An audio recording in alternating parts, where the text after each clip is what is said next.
की समस्या, जब मन की समस्या लगे, जब मन की चंचलता सचमुच दुख देने लगे, जब मन में हमें सचमुच लगने लगे कि ये समस्या है जीवन में, तो उस समस्या का समाधान सरलता से मिलता है। और जब तक केवल दोहराते हैं तब तक ठीक है, वक्ता अपने पांडित्य से आपको उत्तर दे देगा और आपके मस्तिष्क में एक और कथा, एक वाक्य और भी संग्रहित हो जाएगा। सुनना बनने में न कीजिएगा आप लोग, वक्ता भी कहेंगे तो उसका अर्थ ये हुआ कि वो भविष्य में कब सक्रिय होगा, पर उस समय को कम से कम सक्रिय नहीं। तो प्रभु ने सोचा इसको समझावे कि दिखावे। समझाएंगे तो शायद नहीं समझ पाऊंगा, इसलिए बड़े कौतुकी है, सोचा कि अब इसको दिखला दे कि जो कुछ कह रहा है वो कितना नकली है। और प्रभु ने तुरंत कहा कि ठीक है, जो कुछ कहो वो सत्य सब सुन, तुमने एक बात भी असत्य नहीं कहा, लेकिन सखा वचन मम निशा न हो। तुमने जो कुछ कहा वो सत्य है, पर मित्र मेरी बात तो झूठ नहीं है। सुग्रीव सही अर्थ नहीं ले पाएगा। सुग्रीव को ये लगा कि भगवान राम ये कह रहे हैं कि भले ही तुम्हारे हृदय में भेद मिट गया हो, पर जब मैंने बाली के वर की प्रतिज्ञा किया है तो नहीं मारेंगे तो मैं झूठा हो जाऊंगा। यह अर्थ बिल्कुल नहीं थे।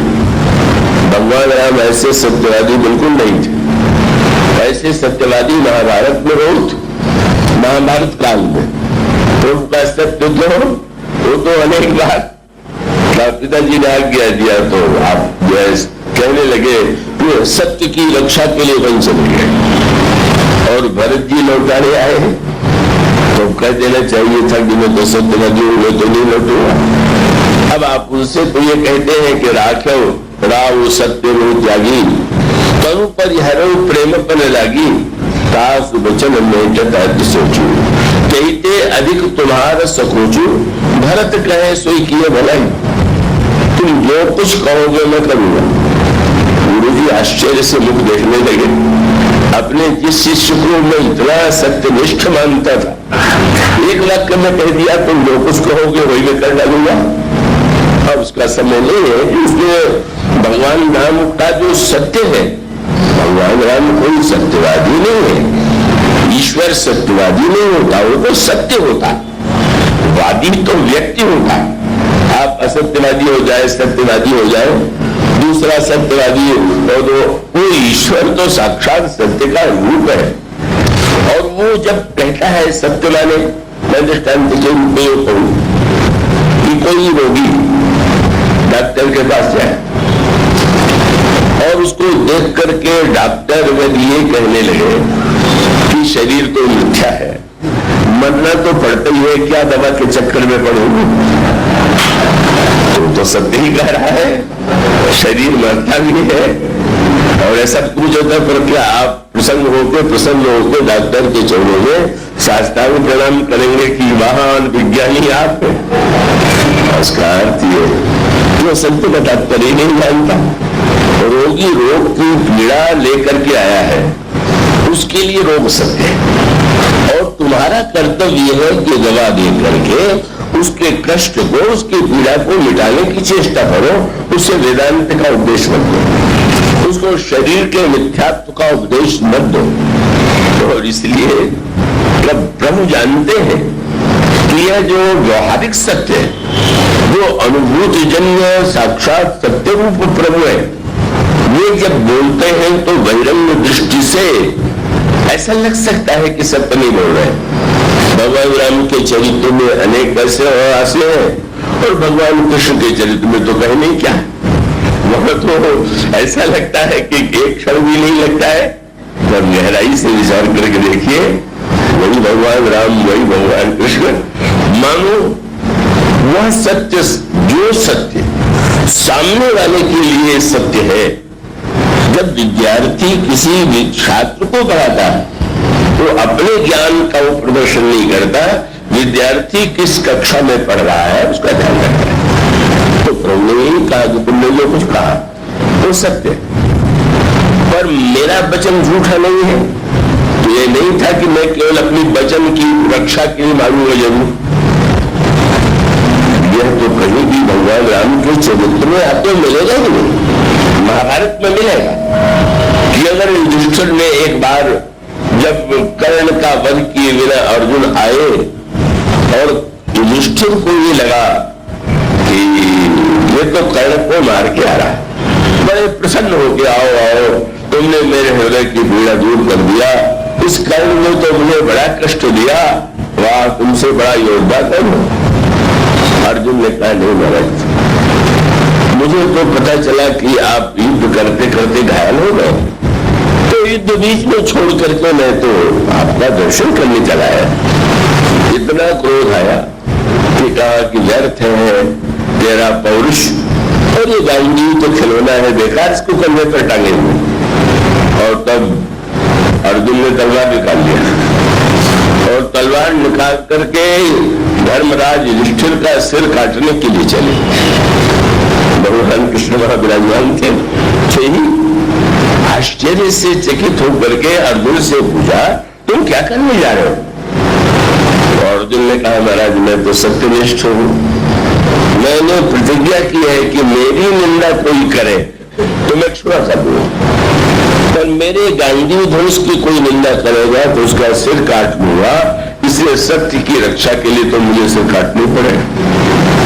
ये महाभारत कालीन उस महान अर्जुन का सत्य की व्याख्या थी, जो सत्य की रक्षा के लिए दुष्टों का सिर काटने के लिए चला। भगवान कृष्ण मुस्कुराए, अरे भाई वो तो अर्थ भी तो समझो, मारने का अर्थ क्या तलवार से मारना है क्या? ठीक है तुम अपनी प्रतिज्ञा पूरा करना चाहते हो तो दो चार कड़वे वाक्य बोल लो, बस बड़े का लिए थोड़ा सा आदर कर दिया तो उसको तो मृत्यु के समान कष्ट होता है, तुम्हारी प्रतिज्ञा पूरी हो जाएगी। भगवान ने अर्जुन को संतोष देने के लिए क्या ठीक है तुम्हारा सत्य बच जाए, दो चार कड़वे शब्द बोल दिए और युधिष्ठिर तुरंत जो है पलंग से उतर करके कहने लगे कि अब मैं जंगल जा रहा हूं। भगवान ने पूछा ये क्या हुआ? बोले मैंने भी प्रतिज्ञा किया है कि अगर छोटा मेरा अनादर करेगा तो मैं त्याग कर दूंगा। मानो ये ऐसा सात्विक सत्य होगा महाभारत के काल में तो सबके जीवन में। तो प्रभु ने हंस करके कहा श्याम सुंदर ने कि हाँ ठीक है, लेकिन बच्चे कोई बात कह दे तो उसको इतना यथार्थ मान करके निर्णय नहीं किया जा सकता। अर्जुन तो आपका बालक है, छोटा है, तो उसकी बात को आपको क्षमा कर देना। तब कहीं जा करके ये कल्पना कीजिए जैसे अगले क्षण घटा हुआ होता तो महाभारत काल की ये विलक्षणता है, ऐसा युग ही होती। लेकिन भगवान जब कहते उनको ये चिंता नहीं थी कि अगर मैं नहीं मारूंगा तो मैं सत्यवादी हो जाऊंगा, कुछ नहीं। वो तो आगे चल करके सुग्रीव को मारने की भी प्रतिज्ञा कर बैठे थे, यही सायर को मारा मैं बाली तेईस तो मुंह खा ली, पर वो कल कभी नहीं आया और सुग्रीव का सिर भी नहीं काटा। सुग्रीव को बड़ा अच्छा अवसर मिला, जैसे कोई आपसे कहे भोजन कर लीजिए और आप उससे कहें मुझे तो बिल्कुल भूख नहीं है, पर आपका सम्मान रखने के लिए मैं ले लेता हूं। मानो सुग्रीव ने यही कहा कि महाराज मुझे तो कोई बाली से शत्रुता है नहीं, शत्रु मित्र का भेद मिट गया है, मुझे कुछ चाहिए नहीं, पर हाँ बाप को अपने सत्य की रक्षा करनी है तो चलिए। वाह कितना तो उपकारी हो गया है सुग्रीव कि वो भगवान का सत्य बचाने के लिए ही कहता है तो क्या किया है, चल लेके जरा जा करके बाली को चुनौती दो। अच्छा आप कह रहे हैं तो चलिए आपकी बात मान लेता हूं। और जब जा करके गर्जना करके चुनौती दिया तो बाली को सह नहीं सकता और बाली ने वो तुरंत जो है दौड़ा गदा लेकर के। तारा ने समझाया पर नहीं रुका और जब बाली और सुग्रीव का युद्ध हुआ तो बाली ने ऐसा कस के एक मुक्का लगाया जो सुग्रीव का ज्ञान, वैराग्य, भक्ति सब भाग गई और पिट करके उलाहना लेकर के भगवान राम के पास आए। भूल गए कि मैंने क्या कहा। बोले प्रभु आपने कहा था कि मैं बाली को एक बाण से मारूंगा और मैं पिटता रहा हूं, आप देखते हैं कैसी आपकी प्रतिक्रिया है। और प्रभु ने जो उत्तर दिया कितना मीठा व्यंग्य था। सुग्रीव समस्या यह है कि मैं पहचान नहीं पाया कि कौन सुग्रीव है और कौन बाली। कितना मीठा व्यंग्य। अरे भाई तुम शत्रु मित्र को पहचानना भूल गए तो सारा भेद क्या मेरे ही पास रह गया है क्या?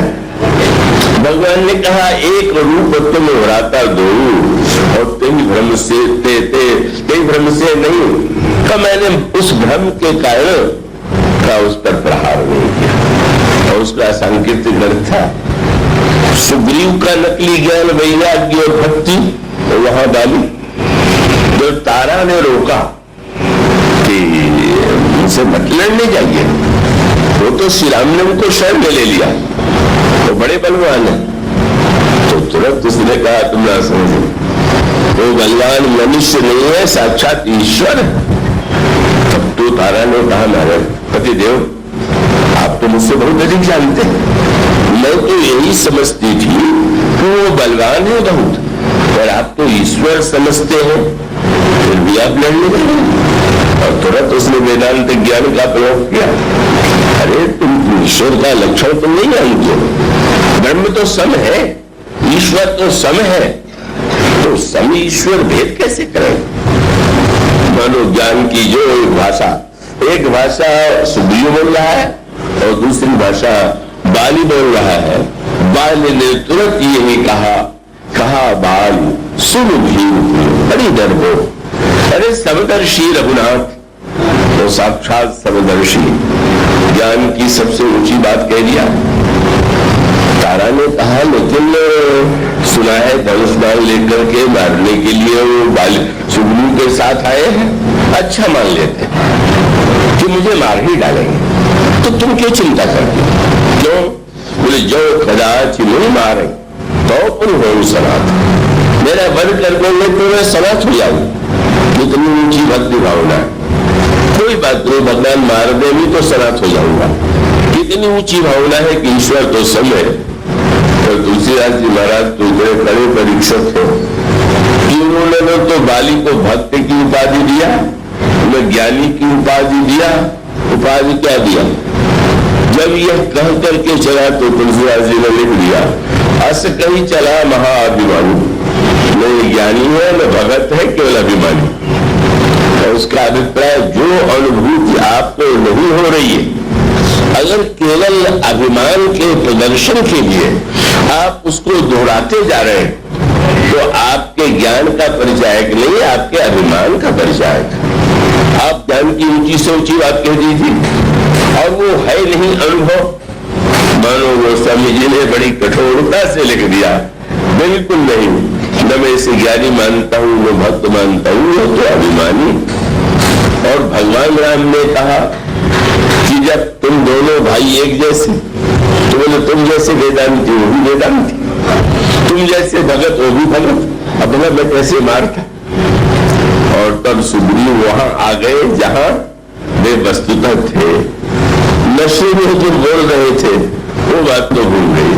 बोले प्रभु मैंने जो ये कहा था कि बाल मेरा बड़ा ही कैसी है, शत्रु मित्र मिथ्या है, तो मैं वापस लेता हूं शब्द। अब मैं तो स्पष्ट बता देता हूं कि बंधु में हो मोर यह काला, ये बंधु नहीं है तो मेरा काल है। प्रभु ने कहा ठीक, तो बताना चाहते हैं और उनके माध्यम से हम सबको बताना चाहते हैं। हम दोहराते समय इस सत्य को न भूलें, जो केवल वाणी का सत्य न हो, वो सत्य अनुभूति का सत्य हो। और इसीलिए प्रभु ने हस्तक्षेप नहीं किया और कितनी विलक्षण परीक्षा लेते हैं। छू दिया सुग्रीव के शरीर को, पीड़ा दूर हो गई। और दूर होने के बाद भगवान ने कहा कि मैं तुम्हें बल भी दे दे रहा, फिर एक बार जाओगे? कह देना चाहिए था कि महाराज मैं नहीं जाऊंगा, मैं तो लड़के हार चुका हूं। लेकिन फिर वही भाव कितना अच्छा हो, शरीर में दर्द तो है नहीं, और बल भी भगवान ने दे दिया, तो दे दिया तो अब सबसे बढ़िया उपाय है कि लड़े। अगर बल लेके मैंने हरा दिया तो इतिहास में तो यही कहा जाएगा कि अंत में सुग्रीव ने भाई को हराया। तो महाराज आपकी आज्ञा है, मैं फिर से चला जाऊंगा। वो बड़े कौतुकी है, छू करके कर बरसा सुग्रीव से वीरा, पल भा पुलिस गई सब पे पीरा। और तब प्रभु ने एक कार्य किया, मेली कंठ सुमन तय माला, एक सूत्र है। प्रभु को प्रिय वस्तु क्या है? सुमन। और सुमन शब्द के द्वारा ही गोस्वामी जी ने मन की समस्या का, जैसे एक रोग होने पर डॉक्टर उसका अलग उपाय बताते हैं, वैद्य उसको दूसरे रूप में देखते हैं, तो होम्योपैथ उसकी तीसरा चिकित्सा बताते हैं, और झाड़ फूक वाले को और चौथी पद्धति बता देते हैं। तो मानो इसी प्रकार से इस मन की समस्या का समाधान अनेक अनेक रूपों में रामायण में किया गया है। और उसका अर्थ है कि जैसे जिस व्यक्ति को जिस दवा से लाभ होता हो इसके लिए दवा ठीक। और मानो इसी सूत्र के संदर्भ में मन की समस्याओं का भी समाधान अनेक रूपों में दिया गया है। पर सूत्र वही है कि मन में ऐसा लगने लगे कि हाँ ये हम रोगी है और हमारा रोग दूर होना चाहिए, और समाधान सभी पद्धतियों से रामायण में दिया गया। जैसे योगियों ने तो यही कहा, ज्ञानियों ने तो ये कहा कि जब तक ये मन रहेगा तब तक तो समस्याएं रहेंगी, इसलिए मन को ही, मन की सत्ता को ही मिटा दे तो बहुत अच्छा। कबीरदास जी का दोहा है, कबीरदास जी से कोई व्यक्ति मार्ग में मिल गए, पूछा महाराज कुशल से तो है? तो आपने कहा कि क्या व्यर्थ के सवाल तुम करते हो महाराज, कोई खराब बात, कोई घटना दुर्घटना हो गई क्या? कहले एक दिन की दुर्घटना है, कुशल कभी, कुशल तो तभी हो सकता है, कब? बोले कुशल कुशल ही के कर्म जग में बचा न कोई, अरे माया मुईन मन हुआ तो कुशल कहते हो। माया जब तक जीवित है, जब तक मन जीवित है, कहाँ कुशल है? मनु कहते हैं कि मन को मारिए, तो भी एक पद्धति, मन वैसे बड़ा चोखू है। कभी कभी वो स्वांग करना बहुत अच्छा जानता है, तो बरसात में कई कीड़े ऐसे होते हैं कि अगर उसको कोई ऐसे छुए तो तुरंत ऐसा बन जाता है कि जैसे मर गया, तो सोचता है कि मेरा समझ के छोड़ देंगे। तो इसी प्रकार से मन जब देखता है कि कुछ बहुत अधिक मुझे मारने की योजना बन रही है, मारने की तैयारी हो रही है, तो कभी कभी ऐसा अनुभव कराता है कि जैसे वो मर गए।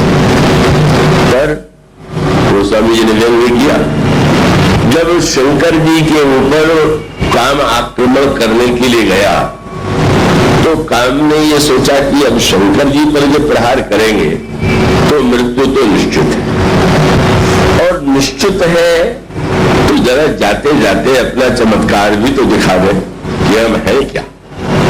और फिर उसने जब विस्तार किया अपनी शक्ति का, खोपे जब बारी चर के तू छल मह मिटे सकल स्तुति से तू, ब्रह्मचर्य व्रत संयम नाना धीरज धर्म ज्ञान विज्ञाना सब विवेक कटक सब भागा।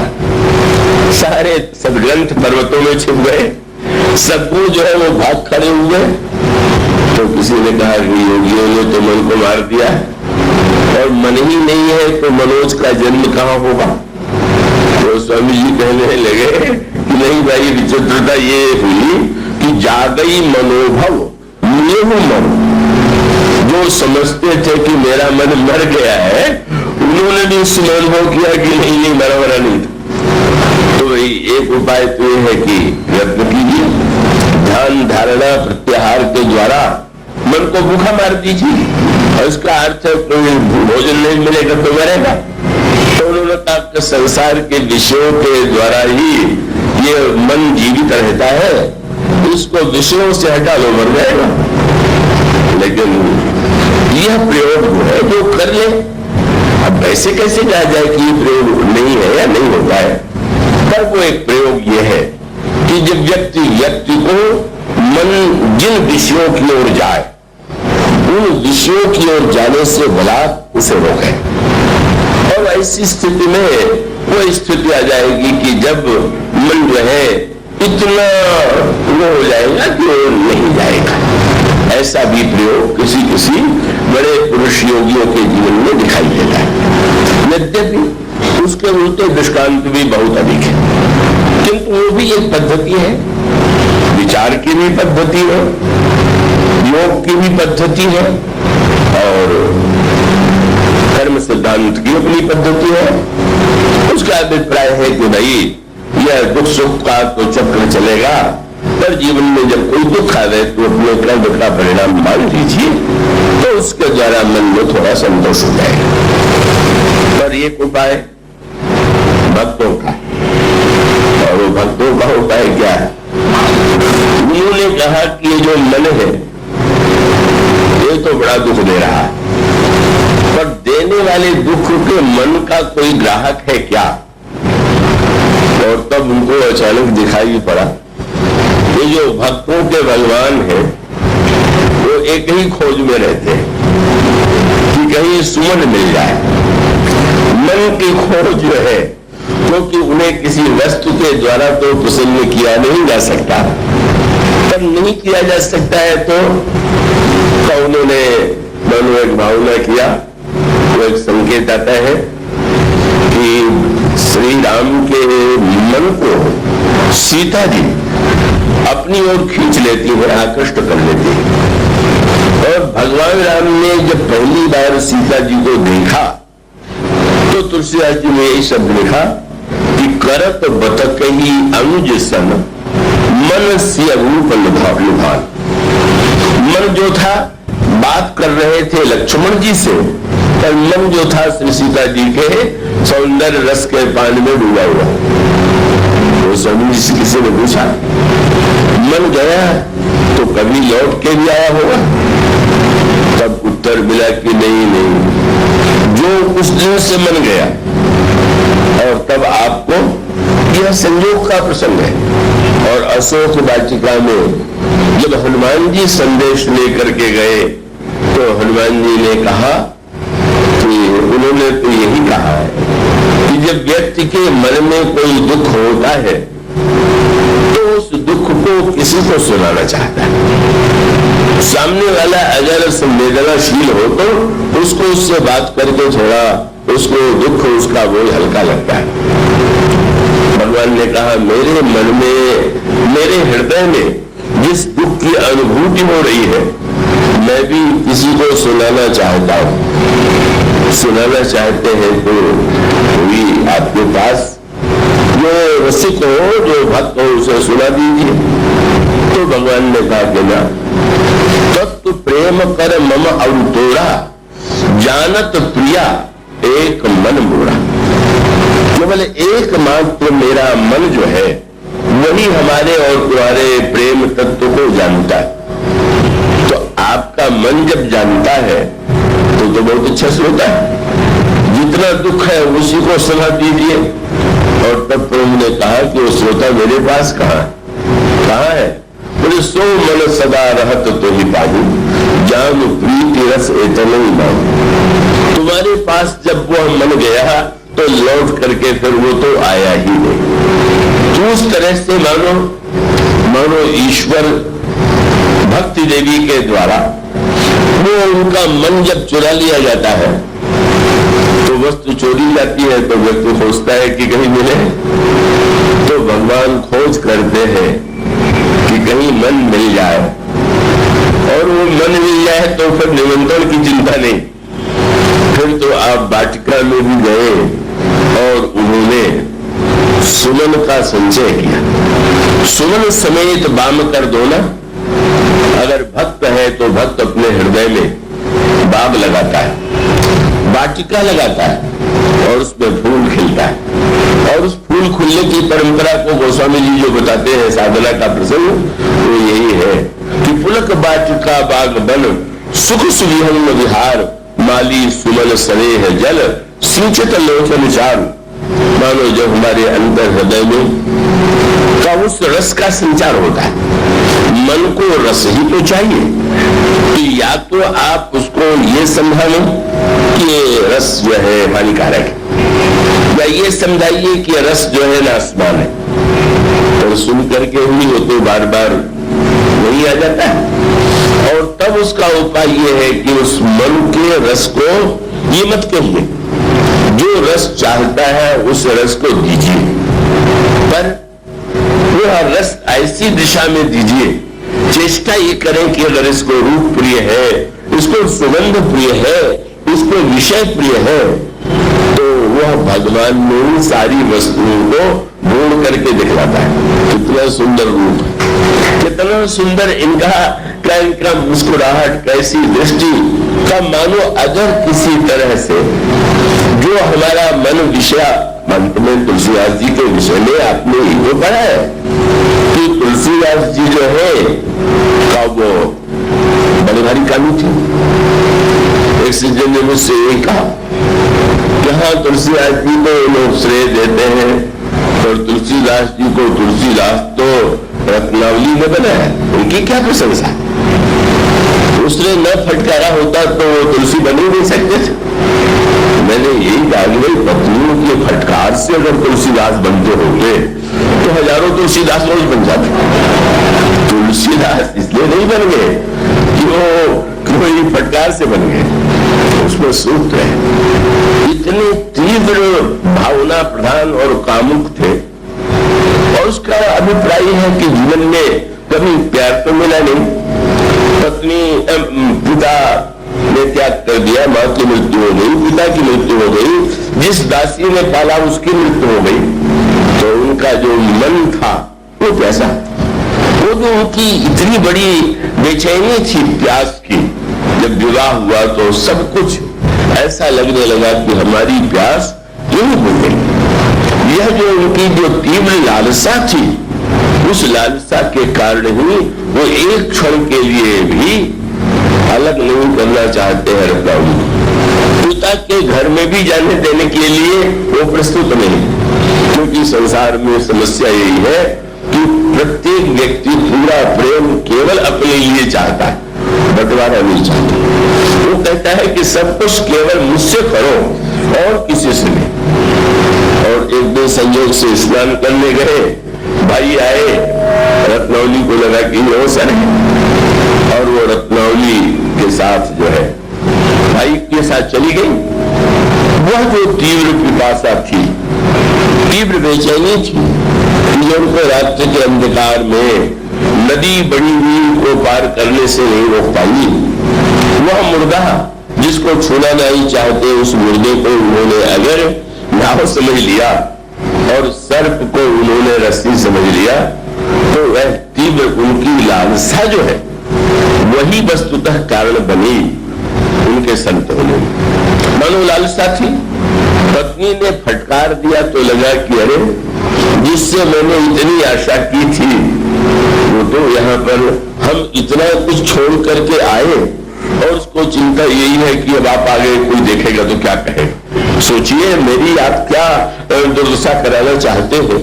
आप खिड़की से आ गए, रात को आ गए, इसको तो लोक लज्जा की ही बहुत चिंता है।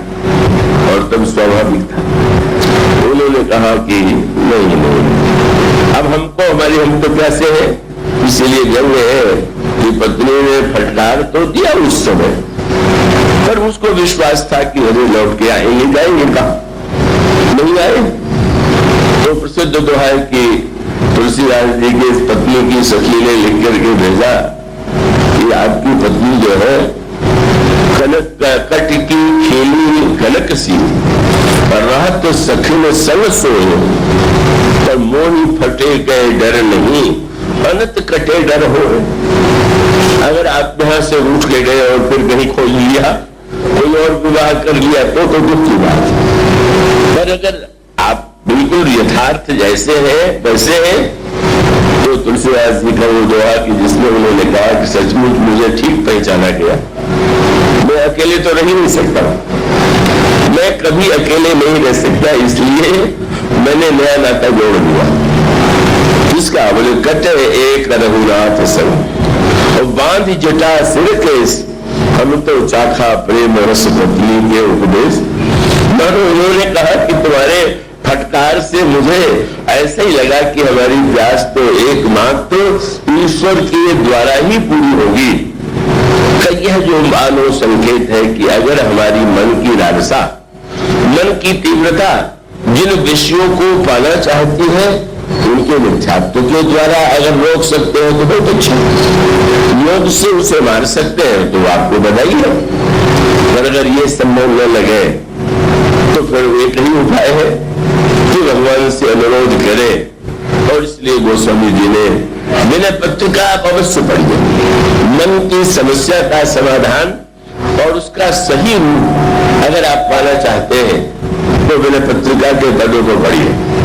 रामायण जैसा उसमें रोचक पना तो नहीं है, पर इतना मन का विलक्षण चित्र है और मन को जो सच्चे रूप में उन्होंने देखा, तो उसका वर्णन आप धैर्यपूर्वक पढ़ेंगे तो मिलेगा।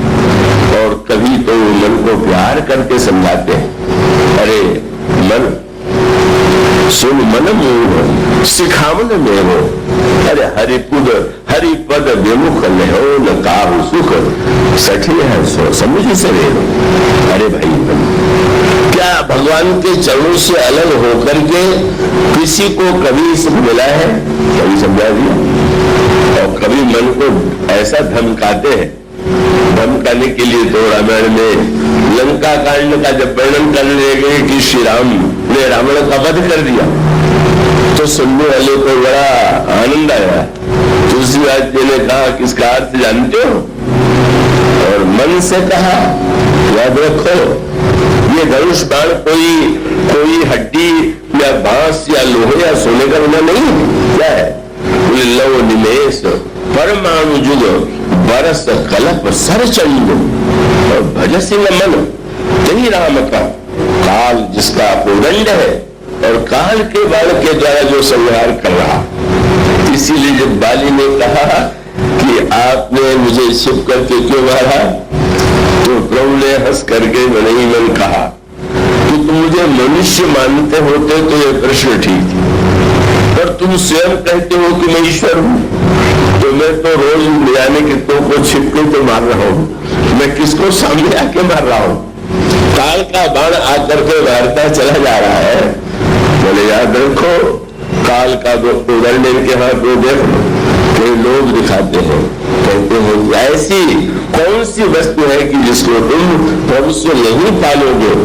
कभी ताड़ना देते हैं, कभी प्यार से पुचकारते हैं, कभी लोभ दिखाते हैं, और उसके बाद जब बहुत थक जाते हैं तो फिर भगवान से कहने लगे क्या? बोले मोह मोह मन बहुत भी हो या के ये सुगम करुणा निधि, मैं जग जनमी जनमी दुख रो। और तब भगवान ने कहा यत्न क्यों नहीं करते? बोले हो हारो करी जतन विविध विधि। अतिशय महाराज ये मैं हर तरह से प्रयत्न करके हार गया, मेरे पास क्यों आए? हो हारो करी जतन विविध विधि, अतिशय प्रबल अजय तुलसीदास बस होई तबन जब प्रेरक प्रभु पर जाए। आप ही परम प्रेरक हैं, आप जब इसको चाहेंगे तो आपके चरणों में लगेगा, नहीं तो इसके हमारे प्रयत्न से यह संभव नहीं। मानो सूत्र नहीं है, मन की समस्या आप दुलराइए, बनाइए, मारिए, पीटिए, मिटाइए, आपको जो अच्छा लगे वो कीजिए। हमारे एक भक्त ने तो यही कहा, मन को फटकारते हुए ब्रज के भक्त ने, कि ऐसो जो पहचानते हो तू जई है विषय के संग, मेरे मन मेरे हाथ पांव तेरे तोड़ दो, तेरा हाथ पैर तोड़ दूंगा। मन कहने लगा हाथ पैर देखा है तुमने कभी? में बड़े तोड़ने वाले आ गए। तब यही कहा कि बड़ी बात में घोर में कर रहा हूं, ऐसो जो पे जाने तुम की जई है तो विषय के संग, तेरे मन मेरे हाथ पांव तेरे तोड़ते और देखो तो तुम्हारे लिए आज मैं कत्ल लर नाहन की नहीं सुनी। अब क्या करने का विचार है? बोले नेह के निहारी हरि बदन निहोर तो। और तो बहुत बढ़िया बात कही कि किसी को डूबना हो और वैसे डूबने में डर लगे तो पत्थर बांध ले तो जरूर डूब जाएगा। तो उस भक्त ने कहा कि अब तो मैंने यही निर्णय कर लिया है कि पत्थर डाल के तुम्हें समुद्र में डुबो दूंगी। कौन सी? बोले आज हो कत्ल नाहन की नहीं सुनी नेह के निहारी हरि बदन निहोरते हो और चलो देते हो चित्त चंचल अचल करी चाबुक चितावनी मारी मुंह मोड़ते। चेतावनी की चाबुक चला के तुम्हारे मुंह को मोड़ता। इतने पर भी न बनता तो क्या करते? बस उन्होंने कहा भारी प्रेम पाथर नगारों दे गले से बांध। तब तुम्हारे गले में प्रेम का पत्थर बांध करके राधा बर विरुद्ध के वारिद में मोड़ते। श्याम सुंदर का जो रस में चरित्र समुद्र है उसमें हम प्रेम का पत्थर तुम्हारे गले में डाल के डुबो देते। मानो मन की समस्या बड़ी जटिल, पर उस जटिलता का अनुभव व्यक्ति को नहीं हो रहा है। तो चलिए नहीं हो रहा है तो कोई बात नहीं, फिर सुनने से क्या लाभ, सुनाने से क्या लाभ? इसका उत्तर यह कि भाई भूख लगने लगती हो और डॉक्टर से कहिए कि भूख नहीं लगती तो दवा देने के साथ साथ कहेगा व्यायाम जरूर किया करिए। तो अभी जो श्रवण है वो तो व्यायाम है। अगर वो भूख नहीं भी लगी है तो चलिए बुद्धि का व्यायाम ही होने दीजिए और उसका पक्ष नहीं। मानो अभी उस अनुभूति में हम जुड़े हुए नहीं है, उस पीड़ा में हम जुड़े हुए नहीं।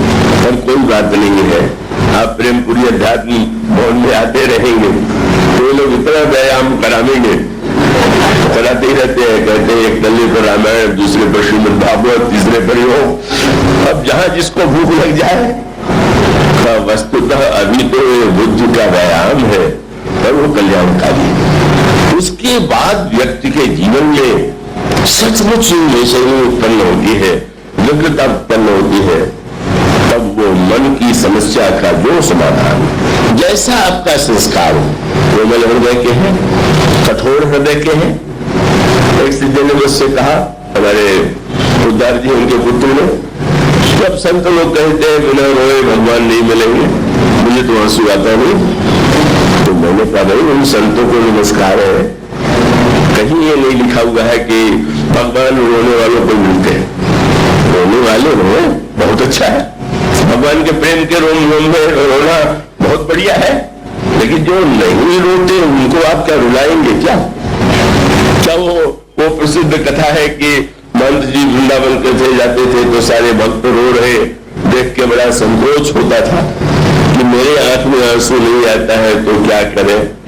कई लोग समझें कि बड़ा कठोर हो होता है, तो बेचारे मिर्चे की बुकनी लाते थे और धीरे से अपनी आंख को ऐसे छूते थे, आंसू गिरने लगता था। मानो का इसका अर्थ ये हुआ कि अब उन बेचारों को यही तो लगा कि बिना रोए कैसे कल्याण हो। में ऐसे बहुत से बात है कि जो बिल्कुल नहीं रोए। आपको आंसू आ गए तो रोइए, वो भी उपाय। और आंसू आ गए तो हंसी। हमारे राम वृक्ष जी मनहर बैठे हुए हैं, ये तो हंसी हंसाने पर ही विश्वास करते हैं। हंसने से क्या, केवट क्या भगवान से रोया क्या? दादी नहीं रोया, बल्कि भगवान की आंखों में आंसू थे तो उसने ऐसी बात कही कि उनको भी हंसी आ गई। उधर गोस्वामी ने ऊपर ठाड़ी भाई सुरसरी देता या भगवान राम सुरसरी तीर आप उछल आए। थोड़ा देखते हैं भगवान थोड़ा सा लीला में उदास है, घोड़े प्रभु से अलग होते समय व्याकुल हो गए। सुमंत जी रोने लगे, उस दशा में प्रभु आए और देख करके केवट ने ऐसी बात किया कि भगवान जो है इतने गंभीर, लेकिन एक ऐसी ऐसी बातें कहा, मानिए नावल केवट आना, कहीं तुम्हारे मर्म में जाना, और चरण कमल रज कह सब कही। और आगे बढ़ते बढ़ते कह दिया कि आपका चरण धोए बिना मैं पार उतारूंगा नहीं। चरण भी मैं तभी धोऊंगा जब आप कहिए कि मेरा चरण धो। आवश्यकता आपको है, मुझे बिल्कुल नहीं। मैं कोई भगत वगत नहीं हूं, मुनि लोग आपका चरण चाहते हूं। आप पार जाना चाहते हैं, आपको आवश्यकता है, आप जाओ प्रभु पार अवश्य जा चाहो, यही पद पदों में पखार न कहो। श्री लक्ष्मण जी की भौहें टिड्डी हो गई। क्या हो गया इसको? प्रभु से ये कह रहा है कि मुझे चरण नहीं चाहिए, बड़ा मर्यादित है। और वो भी ऐसा कि बिल्कुल नहीं डरा। अच्छा क्या कर लेंगे? बरु तीर मारे लखन पे, जब लगी न पाए पखारी हो, तब लगी न तुलसीदास नाथ कृपालु पार उतारी। और प्रभु को इतना आनंद आया, इतना हंसे। अयोध्या में रहे तो खुल के हंस नहीं पाते थे, मर्यादा का बड़ा ध्यान। मिथिला में गए तो एक दिन बहुत हंसने का मन हुआ जब सीता जी ने चरण छूने से स्वीकार कर दिया। सखियों ने जयमाल के बाद कहा चरण पकड़िए, नहीं पकड़ा। तुलसीदास जी ने लिखा कि गौतम की गति सुरति कर नहीं पर सत भगवान बिहसे तो पर एक शब्द हो गया, बोले मन बिहसे। अब इतने जोर से हंसने लगे, सारे राजा एकत्र है, सखिया है। माला पहनाने के बाद सीता जी चरण नहीं छू रही है, जोर जोर से हंसने लगे। तो ऐसी मर्यादा केवट की बात होगी। चुपचाप वो हंसी रुक गया। और जब केवट ने कहा कि आपसे चरण कमलों में कोई दवा है, तो आप सीता जी की ओर देख करके हंसे। भूल गया, अयोध्या भूल गई, तो जनकपुर की याद आ गई। का आज ये नाव नहीं ले आ रहा है तो लग रहा है बड़ा अशिष्ट है। और सीता जी ने भी कहने पर भी तो मेरा चरण नहीं छुआ था, याद दिला दिया।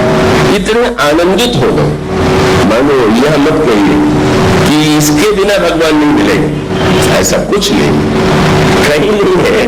जब किसी बात की महिमा कही जाती है, ये पद्धति है। जब आंसू की महिमा जानोगे तो कहेंगे, पर बिल्कुल ये रंच मात्र कहीं से भी सिद्ध नहीं होता। उनके सुपुत्र से मैंने यही कहा, तो प्रसन्न हो गए। इसका अभिप्राय है कि सत्य यह है कि हम जैसे हैं, जिस रूप में है, जैसा हमारा संस्कार है, उसके अनुकूल जब हम साधन पद्धति का आश्रय लेते हैं, तब उसका परिणाम होता है कि हम उस साधना के माध्यम से उस परम सत्य का दर्शन करते हैं, साक्षात्कार करते हैं, अनुभव करते हैं। जब तो वही समय की सीमा है और वो समय तो रुकता नहीं। इतने देर तो आपके लिए मैंने थोड़ा विलंब करके यही चाहा कि चलो भाई, संसार के कामों में तो विलंब होता ही है, पर भगवान की कथा में थोड़ा विलंब हो जाए। बहुत से लोग घड़ी के बड़े प्रेमी होते हैं, पहुंचन में भी देखते रहते कितने बजे, तो मैं समझ लेता हूँ ये लोटे से नहाने वाला। नदी के किनारे अगर कोई जा करके तो लोटे से नहाए तो डरता होगा, भीतर जाए तो डूब न जाए। तो घड़ी का लोटा लेके जो बैठते हैं उनको डर रहता है कि अधिक समय में डूबे तो डूब न जाए। तो भाई ठीक है, पर यहाँ तो थोड़ा डूबने का ही अवसर है। और आप लोग निश्चित रूप से मैंने अनुभव किया, कितने देर कथा रस में डूबे रहे। मन रस में डूब गया तो समय का भान नहीं रह गया है। तो भाई अब तो मन तक, मन की बात तो महीनों वर्षों का है, तो भी पूरी नहीं होगी। और चित्त और अहंकार की बात तो और जटिल है ही। तो अब इस बार की प्रवचन माला में तो यही मैं विराम लेता हूँ कि वस्तुतः हम प्रयत्न करें, साधन करें, संस्कार के अनुकूल साधन करें, और उसके बाद अगर सामर्थ्य का बोध न हो तो प्रभु से प्रार्थना करें, प्रभु जब तक आप कृपा करके इस मेरे मन को अपनी ओर नहीं खींच लेंगे, मैं आपके चरणों में मन नहीं लगा पाऊंगा। जब बंदरों को आप अपने पास सेवक बना सकते हैं, इतने बंदर आपको प्रिय हो, तो हमारा मन जैसा बंदर, इन बंदरों में से एक बंदर और सम्मिलित कर लीजिए। यह है समस्या। मैं पुनः आप सबका श्री हरिभाई जी देशवाला और हमारे श्री बादल जी मालवीय जिन्होंने अपनी मातोश्री के स्मृति से इस जलमाला को जोड़ा। कल परसों उनसे भी आप का वाणी सुनेंगे, हमारे आदरणीय स्वामी सत्यमित्रानंद जी की वाणी। पर आज मैं इस यात्रा में विराम देता हूँ और इस प्रार्थना के साथ कि महाराज जासु नाम भव भेषज हरण घोर त्रैसूल सो कृपालु यही तो पर रहूं सदा अनुकूल श्याम।